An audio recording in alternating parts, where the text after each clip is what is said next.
Hey, so hi everyone.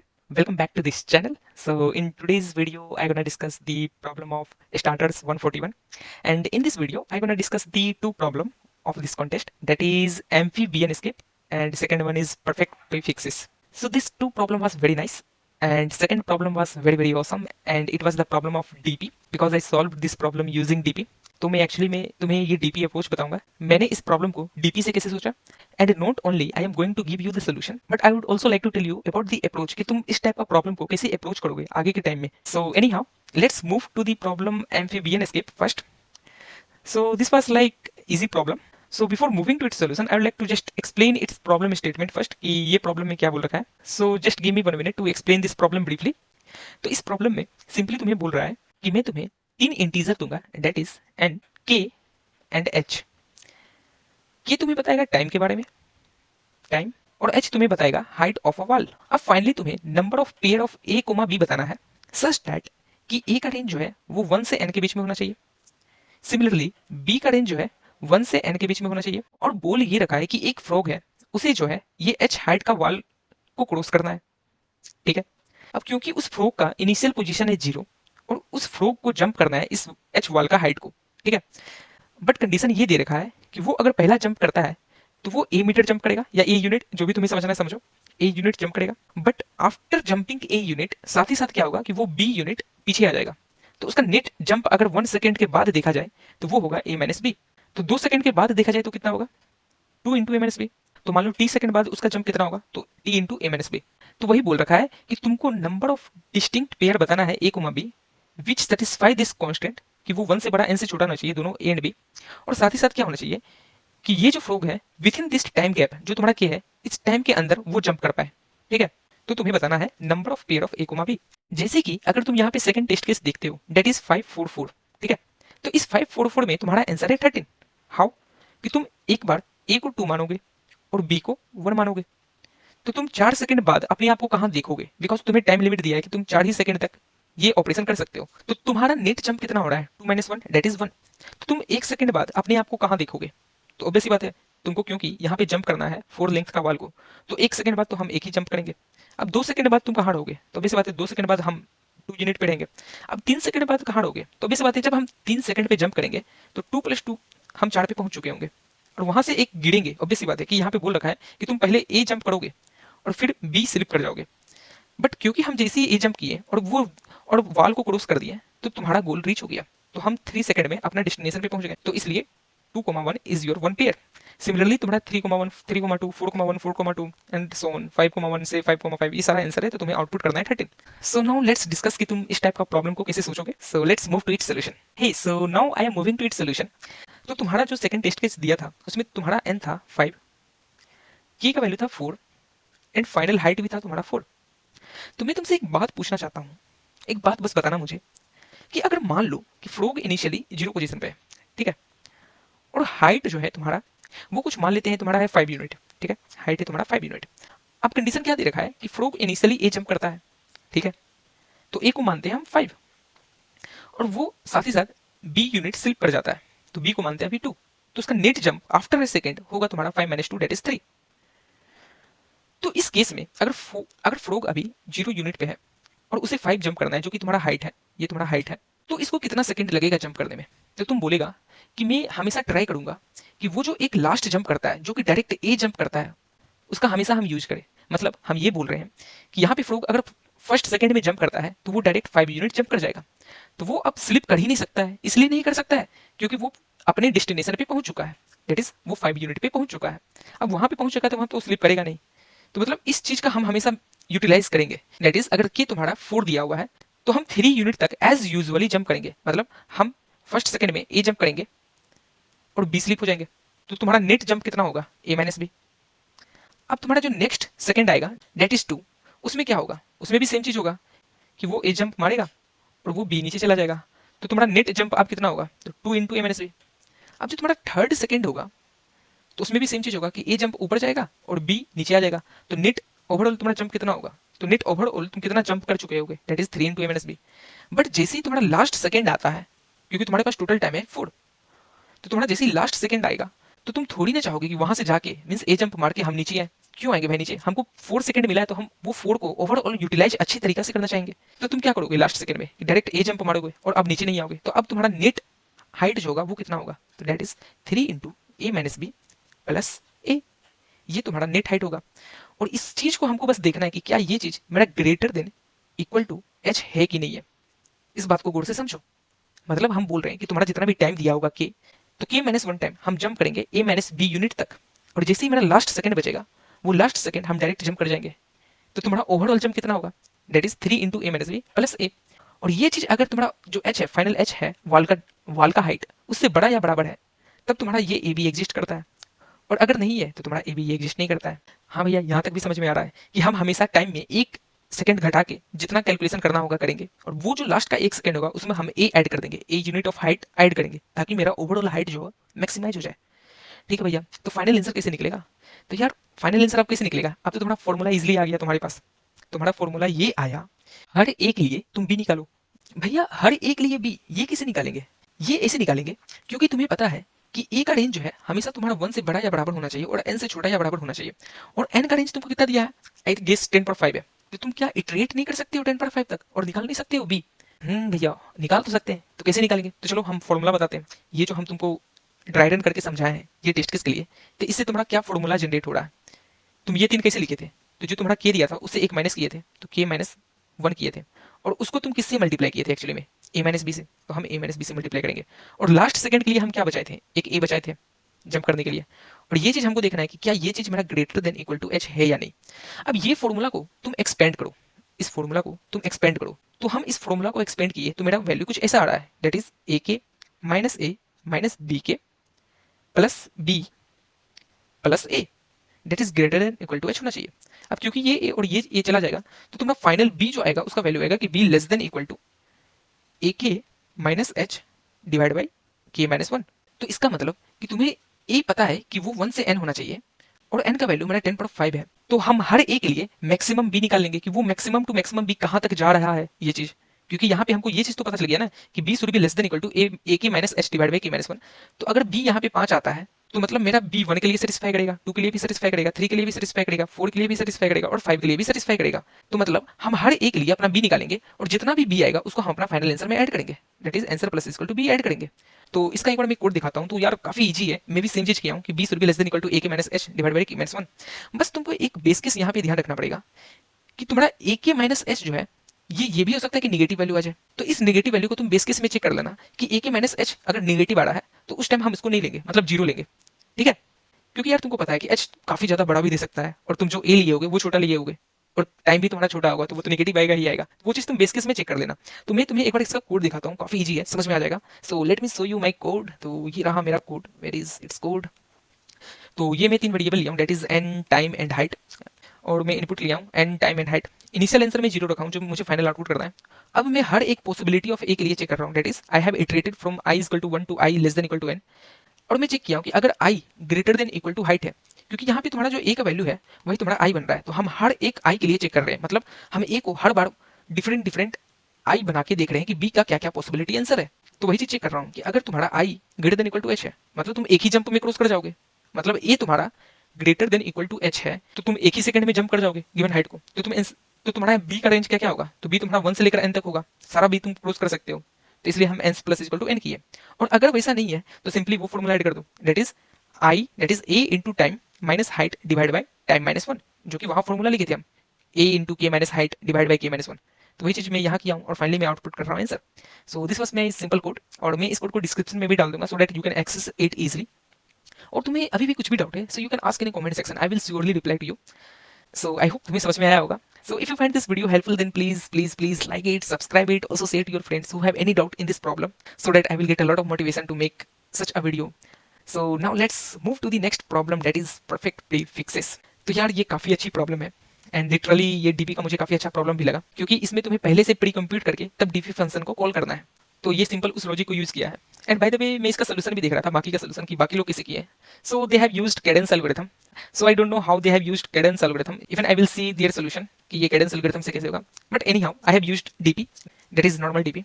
So I gonna give my best to make you understand, और तुम भी थोड़ा effort लगाना इसे समझने के लिए, because you know it's difficulty rating is 2343। So So it's like little good problem. So before moving to its solution, I'd like to explain this problem statement briefly. So just give me 1 minute to explain its problem statement कि ये problem क्या बोल रखा है. तो इस problem को अगर सिंपली देखा जाए तो तुम्हें बोल रखा है कि तुम्हें मैं एक परमुटेशन दूंगा initially, that is P1 P2 P3 P4 P5 P6 of any length. ठीक है, तुम्हें क्या करना है कि इनमें से कोई सा भी एक सब एडे लेना है जिसका लेंथ इवन हो. ठीक है, तो कोई सा भी एक सब एडे लो जिसका लेंथ इवन हो. तो मान लेते हैं हम P2 से स्टार्ट किए, तो P2 P3 P4 P5 एक सब एडे है जिसका लेंथ इवन है. ठीक है, अब तुम क्या करो कि हर एक कंसेक्यूटिव पेयर को स्वैप कर दो, मतलब P2 P3 को स्वैप करो, P4 P5 को स्वैप करो. तो तुम्हारा जो फाइनल परम्यूटेशन बनेगा वो बनेगा P1 P3 P2 P5 P4 and P6. Finally ये ऑपरेशन तुम मैक्सिमम एक बार कर सकते हो, मीन्स नहीं भी कर सकते हो या एक बार भी कर सकते हो. तो ये ऑपरेशन करके तुम्हें बताना है कि कितना ऐसा प्रीफिक्स है जो कि एक परम्यूटेशन है. मतलब कि तुम कोई सा भी एक प्रीफिक्स लेते हो आई लेंथ का, तो क्या वो आई लेंथ का परम्यूटेशन है क्या. अगर है तो उसका तुमको काउंट रिटर्न करना है कि ऐसा कितना प्रीफिक्स है जो कि खुद में एक परम्यूटेशन है आई लेंथ का. ठीक है, so this was the problem statement. So even I want to show its test case, like if you gonna see the first test case, तो उसमें तुम्हारा n है 5 और एडे का एलिमेंट है 3 1 4 2 5. तो इस गिवन एरे में तुम्हारा एलिमेंट है 3 1 4 2 5. अब तुम्हें इसमें एटमोस्ट वन ऑपरेशन करना है या तुम नहीं भी कर सकते हो, और वो ऑपरेशन करके बताना है कि इसमें कितना ऐसा प्रीफिक्स है जो कि खुद में परमुटेशन है. तो 3 1 4 2 5 में अगर तुम अच्छे से देखोगे, अगर हम 3 1 4 2 जो कि स्टार्टिंग का 4 लेंथ का सब एरे लेते हैं और उस पर हम ऑपरेशन अप्लाई करते हैं, तो क्या होगा. तो ये 3 1 को हमको स्वैप करना पड़ेगा और ये 4 2 को स्वैप करना पड़ेगा. So after doing the operation your final permutation will be 1 3 2 4 and 5. Now you have to tell like how many prefix are there which are itself a permutation. तो यहाँ पे अगर देखा जाए तो ये एक 1 परमुटेशन है, फिर 1 3 2 एक परमुटेशन है 3 लेंथ का, फिर 1 3 2 4 एक परमुटेशन है 4 लेंथ का, एंड फाइनली 1 3 2 4 5 एक परमुटेशन है. तो तुम्हें फाइनल आउटपुट करना है 4. That is total number of permutation which are also its prefix. तो यहाँ पे रिटर्न किया है 4. So this was the problem statement. I hope तुम्हें समझ में आया होगा. तो चलो इसका डिस्कस करते हैं सोल्यूशन की तरफ कि इसका एक्चुअल सोल्यूशन क्या है. So let's move to its solution. या so now let's move to its solution. तो तुम्हारा जो पहला टेस्ट केस दिया हुआ था उसमें तुम्हारा n था 5 एंड इट्स एलिमेंट वाज 3 1 4 2 5. ठीक है, बढ़िया है. तो एक बात बताओ कि ये क्वेश्चन को अभी साइड करते हैं. ठीक है, तो अब डिस्कस करते हैं कि मैं एक सिंपली तुम्हें ये एक एरे दूंगा, दैट इज 3 1 4 2 5 जो कि एलिमेंट है इस एरे में, और तुमको बताना है कि ऐसा कितना प्रीफिक्स है जो खुद में परमुटेशन है. वो प्रॉब्लम को तुम साइड कर दो और ये प्रॉब्लम पे तुम फोकस करो कि you are given a permutation, you have to find how many prefix are there which are itself a permutation. जैसे कि यहाँ पे तुम्हारा एलिमेंट है 3 1 4 2 5. तो इसमें कितना प्रीफिक्स है जो कि खुद में परमुटेशन है. तो देखते हैं. तो पहला प्रीफिक्स क्या परमुटेशन है क्या? नहीं है. क्या दूसरा प्रीफिक्स जो है 3 1 वो परमुटेशन है क्या? नहीं है. क्या 3 1 4 परमुटेशन है क्या? नहीं है. क्या 3 1 4 2 परमुटेशन है क्या? हाँ है. तो टिक मारो. 3 1 4 2 5 क्या परमुटेशन है क्या? हाँ है. टिक मारो. तो अभी के लिए दो प्रीफिक्स परमुटेशन है इसमें, दैट इज ये पहला परमुटेशन नहीं था, ये भी नहीं था, ये भी नहीं था, लेकिन ये था और ये था. ठीक है, तो इस चीज को तुम कैसे निकालोगे, इस पे आप फोकस करो कि कैसे निकालेंगे. तो तुमको पता होगा कि परमुटेशन क्या होता है. तो that is nothing but set of N positive integer, चाहे वो जम्बल्ड हो या ना हो. तो हम कैसे निकालेंगे कि मेरा हर एक प्रीफिक्स परमुटेशन है कि नहीं एन लेंथ का. तो क्योंकि तुम्हारा permutation set of N positive integer है, मतलब अगर 5 लेंथ का ही परमुटेशन देखा जाए तो 1 2 3 4 5 ये भी परमुटेशन है, 2 3 5 1 4 ये भी परमुटेशन है. तो कोई सा भी मतलब 1 2 5 3 4 ये भी परमुटेशन है. तो इन सभी में क्या कॉमन है? इनका सम. अच्छा, सम सम से दिमाग आया कि भैया हमको 1 2 3 4 5 का सम पता है. क्या है? क्या है? That is n into n plus 1 divide by 2. तो कोई सा भी एक मुझे परमुटेशन मिल जाए तो हम उसको बता पाएंगे कि अगर उसका सम बराबर है n into n plus 1 divide by 2 से, तो वो परमुटेशन है, वरना नहीं है. तो क्या भैया इसका यही तरीका था निकालने का, कोई अलग तरीका नहीं था? हाँ यार एकदम था. कैसे? तुम सिंपली सेट ले लो और सेट में सारा एलिमेंट को रख दो, मीन्स जो n से छोटा या बराबर है सबको रख दो, और देख लो कि सेट का साइज अगर n के बराबर है तो है परमुटेशन, वरना नहीं है. तो यहाँ पे तुम सेट क्यों ही लोगे? बिकॉज सेट में तुम कोई सा भी एक एलिमेंट रखोगे तो तुम्हारा टाइम कॉम्प्लेक्सिटी जाएगा लोग फैन.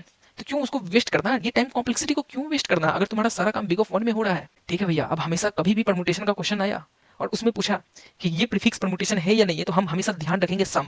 ठीक है, ये प्रॉमिस. ठीक है, अब बात आती है कि तुम्हें ये चीज हर प्रीफिक्स के लिए बताना है कि तुम्हारा ये प्रीफिक्स परमुटेशन है या नहीं है, ये प्रीफिक्स परमुटेशन है या नहीं है, ये प्रीफिक्स परमुटेशन है या नहीं है. तो ये अब तो सिंपल हो गया, हम हर प्रीफिक्स को देख लेंगे कि वो उस लेंथ का परमुटेशन से इक्वल है या नहीं है.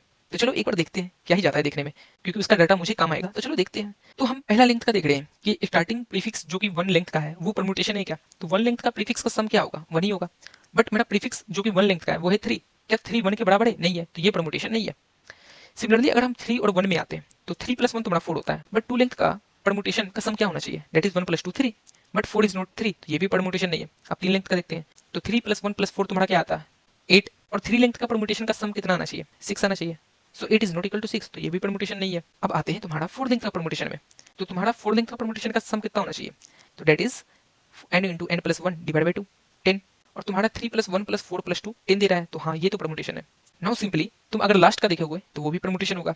तो मतलब हम ये डेटा को कहीं ना कहीं रख के चलेंगे, प्रीफिक्स परमुटेशन है या नहीं है, अगर नहीं है तो 0, और अगर है तो 1, तो 0 0 0 एंड फाइनली 1 1। ये 0 बता रहा है कि ये गिवन एरे में 1 लेंथ का प्रीफिक्स परमुटेशन नहीं है, 2 लेंथ का प्रीफिक्स परमुटेशन नहीं है, तो इसको एक बार मैं इंडेक्सिंग भी कर दूं 1 2 3 4 5, 3 लेंथ का प्रीफिक्स भी नहीं है, बट 4 एंड 5 लेंथ का प्रीफिक्स परमुटेशन है।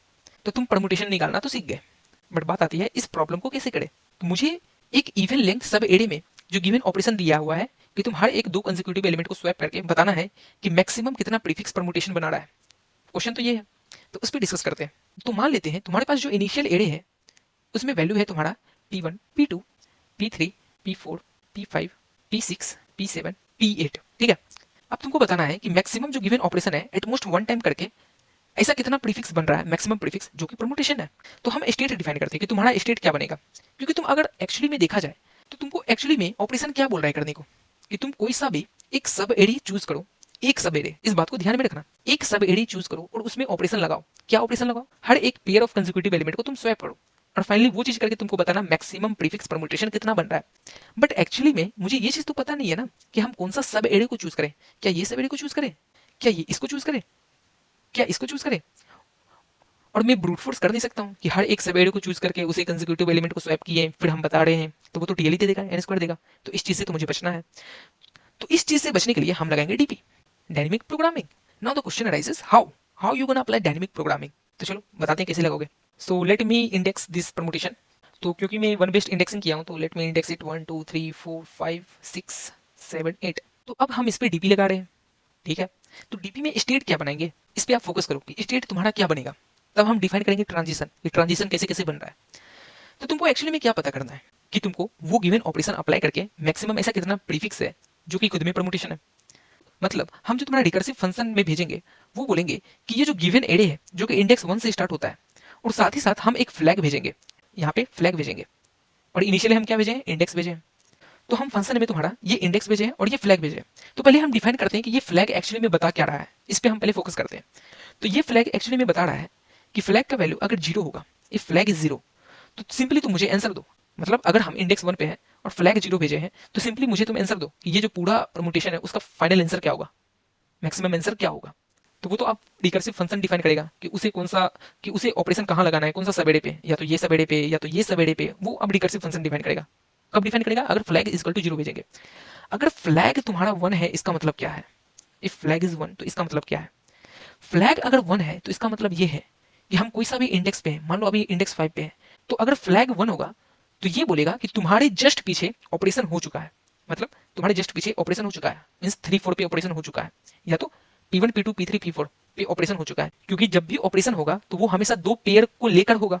तो फ्लैग इज इक्वल टू 1 यही बताएगा कि क्योंकि तुम्हारा अभी इंडेक्स 5 पे है तो तुम्हारे पीछे, तुम्हारे जस्ट पीछे ऑपरेशन हो चुका है। अब तुम डिफाइन करो कि इस ऑपरेशन को तुम फर्दर कंटिन्यू करना चाहते हो या नहीं करना चाहते हो। अगर कंटिन्यू करना चाहेंगे तो मतलब हम P5 और P6 पे ऑपरेशन करेंगे, ऑपरेशन करेंगे तो यहाँ पे P6 आ जाएगा और यहाँ पे P5 आ जाएगा। और सेम चीज हम P7 से पूछने लगेंगे इस बार कि फंक्शन ऑफ 7 जो कि इंडेक्स 7 होगा, और फ्लैग तुम्हारा 1 रहेगा कि तुम आंसर बताओ कि तुम्हारे पीछे ऑपरेशन हो चुका है। वही अगर हम P5 और P6 पे ऑपरेशन नहीं करते तो क्या होता है, तो क्योंकि हम यहाँ पे ऑपरेशन नहीं करते तो आगे हमें एक भी ऑपरेशन अब नहीं करना है, क्योंकि मेरे पीछे ऑपरेशन हो चुका है। इस बात को ध्यान से सुनो। अगर फ्लैग 1 होगा तो वो बोलेगा कि मेरे जस्ट पीछे ऑपरेशन हो चुका है। अब ये मेरे पे डिपेंड करता है कि हम फर्दर ऑपरेशन करें या ना करें। अगर हम फर्दर ऑपरेशन करना चाहेंगे तो P5 और P6 को स्वैप करेंगे और उसका जो आंसर होगा निकालना होगा निकालेंगे। दैट इज कि तुम्हारा प्रीफिक्स 5 क्या परमुटेशन बन रहा है तो आंसर प्लस प्लस करो, प्रीफिक्स 6 अगर परमुटेशन बन रहा है तो आंसर प्लस प्लस करो। और किससे पूछेंगे, आप डायरेक्ट पूछेंगे फंक्शन ऑफ 7,1 से, जो कि 7 इंडेक्स पे है और फिर से फ्लैग इक्वल टू 1 है। वही अगर हम P5 और P6 पे ऑपरेशन नहीं अप्लाई करेंगे तो तुम जो है फंक्शन में क्या हो जाओगे, that is flag equal to 2, ये चीज भेजोगे। तो फ्लैग इक्वल टू 2 क्या बताएगा, फ्लैग इक्वल टू 2 ये बताएगा कि तुम अब आगे एक भी ऑपरेशन अप्लाई मत करना। मींस P5 पे ऑपरेशन अप्लाई मत करना, P6 पे मत करना, P7 पे मत करना, P8 पे मत करना, मुझे आंसर दो। तो वो लोग आंसर कहाँ से निकालेंगे, तो सिंपली ये चीज हम प्रीफिक्स परमुटेशन में रखे थे ना कि जहां जहां 1 होगा मतलब वो ऑलरेडी परमुटेशन बन के है। तो वो चीज़ तुम्हारा प्रीफिक्स परम्यूटेशन हम पहले से कैलकुलेट करके तुम्हारा रिकर्सिव फंक्शन में भेज चुके रहेंगे कि जहाँ जहाँ वन होगा तो तुम सिंपली वन रिटर्न करते जाओ। तो यही तुम्हारा 3 फ्लैग बन रहा है, डेट इज फ्लैग 0, फ्लैग 1 और फ्लैग 2। तो फिर से एक बार रीइटरेट करते हैं। फ्लैग 0 क्या बता रहा है? सिंपली तुम मुझे आंसर दो, अभी कोई सा भी ऑपरेशन नहीं हुआ, कुछ नहीं हुआ, तो मुझे आंसर दो। फ्लैग 1 क्या बता रहा है? फ्लैग 1 ये बता रहा है कि कोई सा भी इंडेक्स आई पे अगर है हम, कोई सा भी इंडेक्स आई पे अगर है हम, तो वो बोलेगा कि तुम्हारे जस्ट पीछे ऑपरेशन हो चुका है, तुम्हारे जस्ट पीछे जो भी पेयर होगा उस पर ऑपरेशन हो चुका है। अब तुमको करना है तो करो, नहीं करना है तो मत करो, बट अगर तुम नहीं करोगे तो आगे एक भी ऑपरेशन होने मत देना। अब तुम्हारे मन में एक और बात आ रहा होगा कि भैया ये चीज कैसे आप डिफाइन कर रहे हैं कि जो सब एड़े पे ओवरऑल सब एड़े पे ऑपरेशन हो रहा है वो इवन लेंथ का है।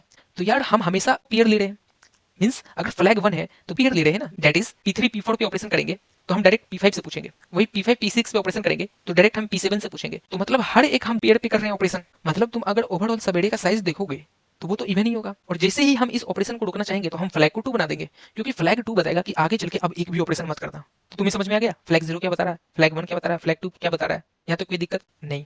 और साथ ही साथ हम जो रिकर्सिव फंक्शन होगा उसमें ये प्रीफिक्स परमुटेशन भी भेजेंगे, प्रीफिक्स परमुटेशन भी भेजेंगे। मतलब मान लेते हैं कि ये जो तुम्हारा डमी परमुटेशन है, that is P1 P2 P3 P4 P5 P6 P7 P8, इसमें तुम्हारा प्रीफिक्स परमुटेशन आ रहा है 0 1 1 0 1 1 0 1। ठीक है। अब क्योंकि हम इनिशियली जो तुम्हारा रिकर्सिव फंक्शन होगा उसमें हम इंडेक्स भेजेंगे 1 और फ्लैग भेजेंगे 0, कि तुम मुझे इंडेक्स 1 से स्टार्ट होने वाला जो गिवन तुम्हारे पास एड़े है उसका मैक्सिमम आंसर क्या होगा। अगर फ्लैग 1 है मींस स्टार्ट ही कर रहे हैं हम इंडेक्स 1 से, तो तुम्हारा उसका मैक्सिमम आंसर क्या होगा? तो वो एंटर करेगा इस रिकर्सिव फंक्शन के पास। तो उसके पास डिफरेंट केसेस क्या क्या बनता है तुम खुद सोचो। एक केस बनता है कि वो एज इट इज खुद को छोड़ दे और आगे सेम चीज पूछे कि फंक्शन ऑफ इंडेक्स 2 और फ्लैग इज इक्वल टू 0 का आंसर क्या है। दूसरा केस ये बनता है कि वो उसी इंडेक्स पे रहे और फ्लैग 1 कर दे और उससे पूछे, फ्लैग 1 कर दे मतलब क्या कि ये दोनों को स्वैप करके अब बताना मैक्सिमम आंसर क्या बनता है। ठीक है। और कोई केस बनता है क्या? नहीं, इन दोनों में से जो मैक्सिमम होगा वो मुझे रिटर्न कर देना। अच्छा भैया यहाँ तक भी समझ में आ रहा है। तो अगर मान लो ये जो रिकर्सिव फंक्शन है ये 2,0 है, ये अब क्या करेगा? ये भी सेम चीज पूछेगा कि वो एज इट इज आगे अपने f ऑफ 3,0 से या तो पूछेगा या तो f ऑफ 2,1 से पूछेगा कि हम 2 पर ही रहेंगे और यहाँ से हम स्वैप ऑपरेशन करना स्टार्ट कर रहे हैं, तब बताओ मैक्सिमम आंसर क्या होगा। बट तुम जैसे जैसे आगे जाओगे, जैसे मान लो ये f ऑफ 2,0 है, वो क्योंकि अब f ऑफ 3,0 से आंसर पूछेगा तो उसमें साथ ही साथ ये भी देखेगा कि क्या प्रीफिक्स परम्यूटेशन ऑफ 2 वो 1 है क्या। 1 है तो 1 ऐड करके हम पूछेंगे 1 प्लस f ऑफ 3,0 से आंसर पूछो। वरना अगर तुम ये चीज को स्वैप करना चाहते हो तो f ऑफ 2,1 से आंसर पूछो। ये चीज यहाँ तो कोई दिक्कत। सिमिलरली f ऑफ 1,0 जब पूछ रहा था वो f ऑफ 2,0 से पूछने से पहले साथ ही साथ प्रीफिक्स परम्यूटेशन ऑफ 1 भी देखेगा कि वो अगर सेट है तो उसमें 1 ऐड करके पूछना, बट क्योंकि यहाँ 0 है तो वो 1 ऐड नहीं करेगा। ठीक है। तो मतलब ये दोनों केस बन रहा है हमेशा तुम्हारा। तो बात आती है कि भैया फ्लैग अगर 0 रहा तो उस केस को तो हम हैंडल कर पा रहे हैं, बट फ्लैग 1 रहा तो मुझे गिवन पेयर को तो पहले स्वैप करना पड़ेगा। जैसे मान लो ये f ऑफ 2,1 आंसर पूछ रहा है तो f ऑफ 2,1 क्या बता रहा है कि तुम्हारे पीछे इवन लेंथ का सब एरे पर ऑपरेशन हो चुका है, अब तुम आगे इवन लेंथ का सब एरे पे ऑपरेशन करो या ना करो, बट मुझे मैक्सिमम आंसर दो। इस बात को समझो। तो भैया ठीक है, बट इसे निकालेंगे कैसे? तो चलो एक बार इसे निकालना सिखाते हैं। सो let me erase this all. तो मान लो तुम फंक्शन में f ऑफ 2,1 भेजे, मतलब 2 इंडेक्स से तुम्हारा परम्यूटेशन चल रहा है आगे की ओर, और फ्लैग का वैल्यू 1 है। फ्लैग का वैल्यू 1 क्या बता रहा है कि मेरे पीछे इवन लेंथ का सबड़े पे स्वैप ऑपरेशन हो चुका है, अब आगे हमको इस चीज को या तो कंटिन्यू करना या तो नहीं करना, बट मैक्सिमम आंसर देना। तो हम मान लेते कंटिन्यू किए, क्योंकि हम इस चीज को कंटिन्यू किए तो हमको आगे भी 2 पेयर तो एटलीस्ट लेना ही पड़ेगा, और आगे हमको पूछना पड़ेगा f ऑफ 4,1 से। बट क्योंकि हम ये पेयर लिए P2, P3, तो इन दोनों को आपस में स्वैप करना पड़ेगा, दैट इज यहाँ P3 आएगा और यहाँ P2 आएगा। और साथ ही साथ हमको इस बात का भी तो ध्यान रखना पड़ेगा कि स्टार्टिंग का 2 लेंथ में क्या क्या आ रहा है तुम्हारा। अब P1 प्लस P3 क्या ये परम्यूटेशन बन रहा है 2 लेंथ का? सिमिलरली स्टार्टिंग का 3 लेंथ ऑफ प्रीफिक्स एक परम्यूटेशन बन रहा है क्या, जो कि इसमें आ रहा है P1 plus P3 plus P2। अगर ये दोनों परम्यूटेशन बन रहा है तो हम अपने फाइनल आंसर में 2 प्लस f ऑफ 4,1 से पूछेंगे। अगर इन दोनों में से कोई एक बन रहा होगा, जैसे मान लो ये 2 लेंथ का ही बन रहा है या फिर 3 लेंथ का कोई सा भी एक बन रहा है, तो हम 1 प्लस फंक्शन ऑफ 4,1 से पूछेंगे। या कोई नहीं बन रहा है तो 0 प्लस फंक्शन ऑफ 4,1 से पूछेंगे। मतलब तुम इस बात को समझ रहे हो कि हम स्वैप कर रहे हैं तो उस पर ऑपरेशन लगा रहे हैं। अब क्योंकि ऑपरेशन लगा रहे हैं तो हमको साथ में देखना भी तो पड़ेगा कि ये जो 2 लेंथ का प्रीफिक्स है और 3 लेंथ का प्रीफिक्स है ये परम्यूटेशन बना क्या स्वैप होने के बाद। अगर बना है तो आंसर में उतना ऐड करना पड़ेगा, दोनों बना है तो 2 ऐड करेंगे, एक बना है तो 1 ऐड करेंगे, कोई नहीं बना तो 0 ऐड करेंगे, और किससे पूछेंगे f ऑफ, जंप कर जाओ, f ऑफ 4,1 से। तो ये चीज कैसे पता करेंगे कि परम्यूटेशन बन रहा है या नहीं बन रहा है? ये चीज कैसे पता करेंगे? खुद से सोचो कैसे करेंगे। तो सिंपल सी बात है कि मेरे पास इनिशियल सम क्या होगा, P1 plus P2, P1 plus P2। But अब क्योंकि P2 की जगह P3 आ गया तो उसमें हम माइनस कर देंगे P2 को और ऐड कर देंगे P3 को। तो ये तुम्हारा क्या बनेगा, P1 plus P3, P1 plus P3। अब क्योंकि ये दो लेंथ का परमुटेशन बन रहा है तो ये हम देख लेंगे क्या ये दो लेंथ का परमुटेशन का सम के बराबर है क्या, दैट इज 2 इंटू 2 प्लस 1 3/2 के बराबर है क्या। अगर बराबर है तो मतलब दो लेंथ का परमुटेशन बन रहा है।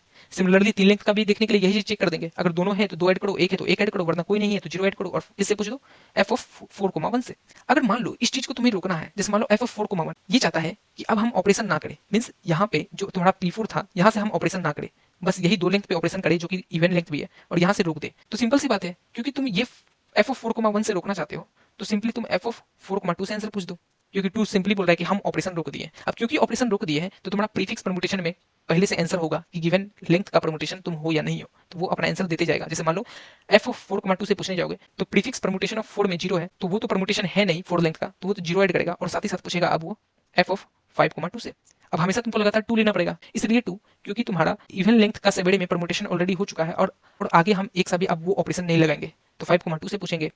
तो क्योंकि 5,2 में हम देखते हैं क्या प्रीफिक्स परमुटेशन ऑफ 5 में 1 है क्या, हाँ 1 है, तो अब हम 1 ऐड करके फंक्शन ऑफ 6,2 से पूछेंगे एंड सो ऑन, ये चलता जाएगा। ठीक है, तो यहाँ पे तुमको तीन चीज दिखा, तीन केस कि फ्लैग को एक बार जीरो रखेंगे जो कि बताएगा कि हम इंडेक्स आई से फ्रेश स्टार्ट कर रहे हैं, तुम मुझे मैक्सिमम आंसर दो। अगर हम फ्लैग को जीरो रखें, वही अगर फ्लैग 1 होगा तो वो क्या बताएगा कि मेरे पीछे इवन लेंथ का सब एडी पे परमुटेशन हो चुका है, अब हम यहाँ से इवन लेंथ का आगे कंटिन्यू करना चाहते हैं या नहीं करना चाहते हैं, वो चीज बता रहा है तुम्हारा फ्लैग 1। और फ्लैग 2 क्या बता रहा है, फ्लैग 2 ये बता रहा है कि मेरे पीछे वो गिवन ऑपरेशन एक बार हो चुका है, अब आगे एक बार भी मत करना, तुम सिंपली कंटिन्यू कर जाओ, तुम simply as it is continue कर जाओ, कोई ऑपरेशन मत करना और मुझे आंसर दो। ये तीनों चीज सारा केस हैंडल कर पा रहा है या नहीं कर पा रहा है तुम खुद बताओ। मींस ये जो तुम्हारा कोई सा भी परमुटेशन होगा that is P1 P2 P3 P4 P5 P6, तो इसमें से कोई सा भी इवन लेंथ का सबएडे बन रहा होगा, कोई सा भी जो कि तुम्हें मैक्सिमम आंसर दे रहा होगा, वो सारा केस ये कवर कर पा रहा है कि नहीं कर पा रहा है, वो बेस बात करेगा ही क्योंकि हम सारा केस लेके चले हैं। तो यही था हमारा simple logic behind this problem. तो इस टाइप का प्रॉब्लम में तुम पहले सोचो कि कौन कौन सा केस बन रहा है, कौन कौन सा सारा केस बन रहा है कि एक बार तुमको करना है या नहीं करना है, अगर कर लेंगे तो आगे करना नहीं है, और उसको सोचो कि आप कैसे इंप्लीमेंट करें, सिंपली क्या हो सकता है। तो हम इसका कोड दिखाते तुमको ताकि काफी अच्छा से समझ में आ पाए, क्योंकि यार ऑब्वियस बात है कि ये डीपी का प्रॉब्लम है, तो तुम इसका कोड देखोगे तो काफी अच्छा समझ में आएगा कि एक्चुअली मैं फंक्शन को किस प्रकार से कॉल कर रहा हूँ और उसमें मैं ट्रांजिशन कैसे मैनेज कर रहा हूँ और स्टेट कैसे बना रहा हूँ, तो वो सारा डाउट क्लियर हो जाएगा। So let me show you my code. So here is my code, और मैं कमेंट भी कर दिया हूँ ताकि इस कोड को मैं डिस्क्रिप्शन में डाल दूँ सो दैट तुम इस कोड को पढ़ के भी समझ पाओ इजिली। तो ये था तुम्हारा एन जो कि इनिशियल साइज ऑफ परमुटेशन था, और वेक्टर वी में हम तुम्हारा परमुटेशन लिए और मैं वन बेस्ड इंडेक्सिंग लिया हूँ इसलिए हम साइज ही n+1 से स्टार्ट किए हैं, और ये एक वेक्टर प्रीफिक्स सम भी रखे हैं जो कि हर एक इंडेक्स के लिए प्रीफिक्स सम रख रहा है कि अभी तक का प्रीफिक्स सम क्या क्या है तुम्हारे वेक्टर में। तो सिंपली मैं इनपुट कर रहा हूँ वेक्टर को और प्रीफिक्स सम को उसी टाइम अपडेट भी कर दे रहा हूँ, और ये है तुम्हारा इनिशियल प्रीफिक्स परमुटेशन जो कि हम तुम्हें बताए थे यहाँ पे कि प्रीफिक्स परमुटेशन 010 जो बताएगा कि तुम्हारा स्टार्टिंग का इंडेक्स आई परमुटेशन है या नहीं है। वही चीज हम इनिशियल प्रीफिक्स परमुटेशन वेक्टर में रखे हैं और देख रहे हैं कि स्टार्टिंग का प्रीफिक्स सम मेरा i इंटू आई प्लस 1/2 से बराबर है, तो हम इनिशियल प्रीफिक्स परमुटेशन में 1 कर देंगे और सिंपली हम 2D डीपी बनाए दैट इज n×3 इसलिए क्योंकि 0 1 2 स्टेट हम रखे हैं। और फाइनली ये जो तुम्हारा रिकर्सिव फंक्शन है उससे हम आंसर पूछ रहे हैं। फंक्शन में क्या भेजेंगे, इंडेक्स जो कि 1 से स्टार्ट होता है, 0 जो कि बता रहा है कि फ्रेश से स्टार्ट करके मुझे मैक्सिमम आंसर दो, और ये जो तुम्हारा इनिशियल परमुटेशन था v, इनिशियल प्रीफिक्स परमुटेशन जो कि बता रहा है कि गिवन प्रीफिक्स परमुटेशन है या नहीं है, और ये तुम्हारा साइज है परमुटेशन का n, ये डीपी है तुम्हारा और ये प्रीफिक्स सम है। ठीक है, तो इस फंक्शन के अंदर आते हैं। तो सबसे पहले बेस केस की इंडेक्स अगर तुम्हारा n से बड़ा होगा तो रिटर्न कर दो 0। सेकंड बेस केस की अगर तुम्हारा इंडेक्स n पहुंच जा रहा है तो सिंपली तुम initial prefix permutation ind return कर दो। यहाँ पे तुम 1 भी रिटर्न कर सकते हो क्योंकि यार तुम्हारा होल एरे जो है वो तो परमुटेशन होगा ही होगा, जो तुम्हारा इनिशियल परमुटेशन गिवन है वो हमेशा परमुटेशन होगा। तो यहाँ पे तुम 1 रिटर्न करो या initial prefix permutation of index return करो, इट्स अपॉन यू। और मैं साथ ही साथ मेमोराइजेशन करने के लिए देख रहा हूँ कि if DP of index comma flag अगर -1 नहीं है तो उसका आंसर अभी रिटर्न कर दो, और अगर ऐसा नहीं है तो उसका आंसर पहले कैलकुलेट करो और डीपी में अपडेट करके रिटर्न कर दो। फिर फाइनली मैं आया हूँ कि अगर फ्लैग 2 है तो मतलब स्वैप ऑपरेशन खत्म हो चुका है। क्योंकि स्वैप ऑपरेशन खत्म हो चुका है तो सिंपली तुम क्या करो, return DP of index comma flag में initial prefix permutation of ind plus function of index plus 1 flag V initial prefix permutation and DP prefix sum. समझ रहे हो? इसका मतलब कि अगर फ्लैग 2 है तो आगे तुम्हारा कोई सा भी अब ऑपरेशन नहीं होगा, क्योंकि आगे कोई सा भी ऑपरेशन नहीं होगा तो जो तुम्हारा प्रीफिक्स परमुटेशन वेक्टर था उसमें अगर 1 होगा तो 1 रिटर्न करेंगे, 0 होगा तो 0 रिटर्न करेंगे। और किससे आंसर पूछेंगे, एफ ऑफ इंडेक्स प्लस 1 और फ्लैग का value as it is same रहेगा 2। और अगर ऐसा नहीं है, फ्लैग 1 है, इसका मतलब क्या समझ रहे हो कि स्वैप ऑपरेशन अभी चल ही रहा है, तुम्हारे जस्ट पीछे हो चुका है, अब तुम यहाँ से कंटिन्यू करना चाहते हो या नहीं करना चाहते हो। तो यही चीज आंसर 1 और आंसर 2 वेरिएबल में हम रखे हैं कि यहाँ से हम स्वैप ऑपरेशन रोक देना चाहते हैं। तो क्योंकि हम यहाँ से स्वैप ऑपरेशन रोक रहे हैं तो initial prefix permutation of ind करके हम एफ ऑफ इंड प्लस 1 और फ्लैग को 2 बना के भेज रहे हैं कि वो कि उसका आंसर क्या होगा। और साथ ही साथ एक हम वेरिएबल आंसर 2 बनाया है, उसमें हम पूछ रहे हैं ये जो स्वैप ऑपरेशन है इसको हम कंटिन्यू रखना चाहते हैं। क्योंकि इसे हम कंटिन्यू रखना चाहेंगे तो क्या करेंगे, क्योंकि हम इसे कंटिन्यू रखना चाहेंगे तो हमको ये चीज पता करना पड़ेगा ना कि हम स्वैप करने के बाद ये जो गिवन इंडेक्स है और इंडेक्स प्लस वन है, ये दोनों परमुटेशन बन रहा है कि नहीं बन रहा है। तो वही चीज हम चेक कर रहे हैं कि आंसर 2 में तो इंडेक्स प्लस वन अगर ऑलरेडी परमुटेशन है तो आंसर 2 में 1 आ जाएगा, क्योंकि प्रीफिक्स परमुटेशन जो वेक्टर है उसमें तो ऑलरेडी 1 रखा होगा। और गिवन इंडेक्स परमुटेशन बन रहा है या नहीं बन रहा है वो चीज किसे चेक करेंगे, तो obvious सी बात है जो तुम्हारा प्रीफिक्स सम होगा इंडेक्स का उसमें माइनस करो जो गिवन करंट एलिमेंट होगा that is V of end, उसमें ऐड क्या करो, क्योंकि स्वैप हुआ है वो इंडेक्स प्लस वन से तो वो चीज ऐड करो V of end plus one. और देख लो अगर करंट सम का value total sum of permutation of given length के बराबर है that is ind into ind plus one divide by 2 के बराबर है, तो इस वेरिएबल को एक और ऐड करो आंसर 2 प्लस प्लस। और ये चीज किससे पूछेगा, वो सेम आंसर पूछेगा अब function of index plus 2, flag तुम्हारा वन ही रहेगा और एडिशनल आर्गुमेंट तुम जो भेजे थे वो उससे तुम आंसर पूछो। अब तुम्हारा जो आंसर 1 और आंसर 2 आएगा उसमें से जो मैक्सिमम आ रहा उसे रिटर्न करो। और ये तुम्हारा लास्ट केस है कि अगर फ्लैग जीरो रहा तो तुम जीरो से स्टार्ट ही कर रहे हो, जीरो रहा तो क्या करो कि आंसर 1 में कि हम आगे जीरो से ही फिर से पूछ रहे हैं कि उसका आंसर क्या है, तो initial prefix permutation of int comma function of int plus one flag S H is zero और सेम सारा आर्गुमेंट। और अगर ऐसा नहीं है तो next variable that is answer 2 में हम क्या पूछ रहे हैं, यहाँ से हम ऑपरेशन करना स्टार्ट करते हैं तो क्या पूछेंगे रिकर्सिव फंक्शन ऑफ इंडेक्स और फ्लैग को 1 बना देंगे और यहाँ से हम रिकर्सिव ऑपरेशन करना स्टार्ट करते हैं उसका आंसर क्या होगा, और इन दोनों में से जो मैक्सिमम आंसर होगा उसे रिटर्न करो। सो this was my simple logic behind this problem. So I hope तुम्हें समझ में आया होगा एंड लिटरली ये काफी अच्छी प्रॉब्लम है, तो तुम भी थोड़ा इफर्ट लगाओ अगर नहीं समझे तो, और अगर समझ गए तो यार क्या बात है। तो मैं फाइनली ये बोलना चाहूंगा कि अगर अभी भी कुछ भी डाउट है so please please please you can ask in comment section, मैं श्योर रिप्लाई करूंगा। और तुम कमेंट सेक्शन को अपना डाउट रिजॉल्व करने के लिए जितना यूज करना चाहते हो करो, because I will surely reply you जो भी डाउट है। So you can ask there, I am always here to reply you. And if you find this video helpful, then please like it, subscribe it, also share to your friends who have doubt in this problem, because यार obvious सी बात है कि जितना ज़्यादा improvement दिखेगा मुझे इस channel में मैं उतना ज़्यादा वीडियो बनाऊंगा। So please share it, like it, subscribe it. So thank you, have a nice day.